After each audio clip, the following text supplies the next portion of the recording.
ইয়াল্লা, আ আ আমার কি মৃত্যু এসে গেল! আ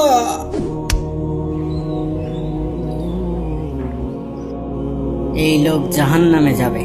না, সে আল্লাহর রহমত পাবে। কখনো না, অবশ্যই অবশ্যই না।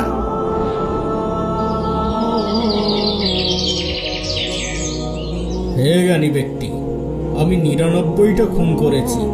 আমি যদি এখন তওবা করতে চাই তাহলে কি আমি তওবা করতে পারবো? আমার তওবা করার কি কোনো উপায় আছে? কি 99টা খুন? একটা খুনেই ফাঁসি হয়, আর 99টা খুন করে ফেলেছো? তোমার তো জায়গা হবে জাহান্নামের একদম নিচে। এজন্যই তো আপনার কাছে এসেছি। এখন কি আমার তওবা করার কোনো উপায় নেই? এখন কি আমি কোনোভাবেই মাপ পাবো না? না, সম্ভব না। কোনোভাবেই সম্ভব না? না, কোনোভাবেই সম্ভব না। খুনের শাস্তি ফাঁসি। একটা খুন করলেও ফাঁসি, 100 খুনেও ফাঁসি। একটা খুনের শাস্তিও ফাঁসি, আবার 100 খুনের শাস্তিও ফাঁসি? হ্যাঁ। তাহলে আর কি করার? ঠিক আছে, আয় তোকে দিয়ে 100 পূরণ করি। ইয়া।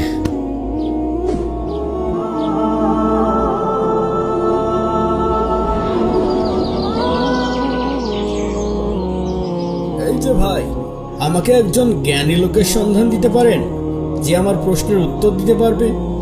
ওই যে ওই পাশের গ্রামের গির্জায় এক যাজক আছে, সে অনেক কিছুই জানে। আমার কাছে তো সেই জ্ঞানী ব্যক্তি ভাই। আপনি চাইলে তার কাছে যেতে পারেন। তার কাজ সারা, তার চেয়ে কোনো জ্ঞানী ব্যক্তি আছে? সেইটা তো আমার জানা নেই ভাই। আপনি বরং সামনের দিকে এগিয়ে একটু খোঁজ নেন, সেখানে কেউ হয়তো বলতে পারবে। আমি 100 খুন করেছি,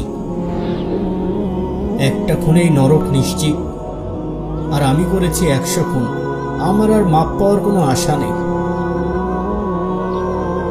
না না, নিশ্চয়ই আছে। আমি ভালো হতে চাই, নিশ্চয়ই কোনো জ্ঞানী ব্যক্তি বলতে পারবে কি করলে আমি ক্ষমা পেতে পারি।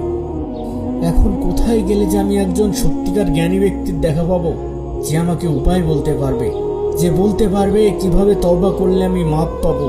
আমি জাহান্নামে যেতে চাই না। ওই তো এক লোক আসছে এদিকে।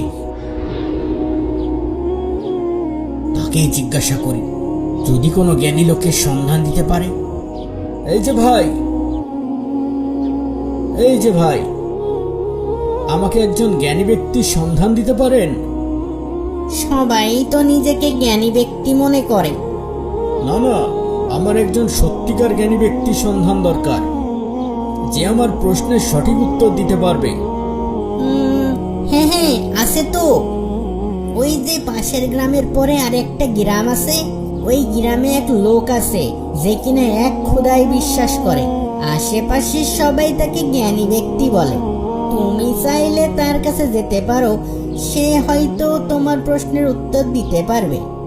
তোমাকে অনেক ধন্যবাদ ভাই।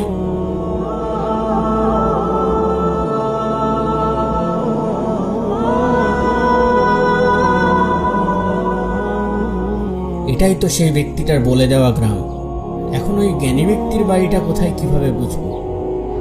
ওই যে সামনে একটা দোকান, দোকানদারকে জিজ্ঞাসা করি, যেহেতু স্থানীয় লোক নিশ্চয়ই সে বলতে পারবে। এই যে দোকানদার ভাই, এই গ্রামে নাকি এক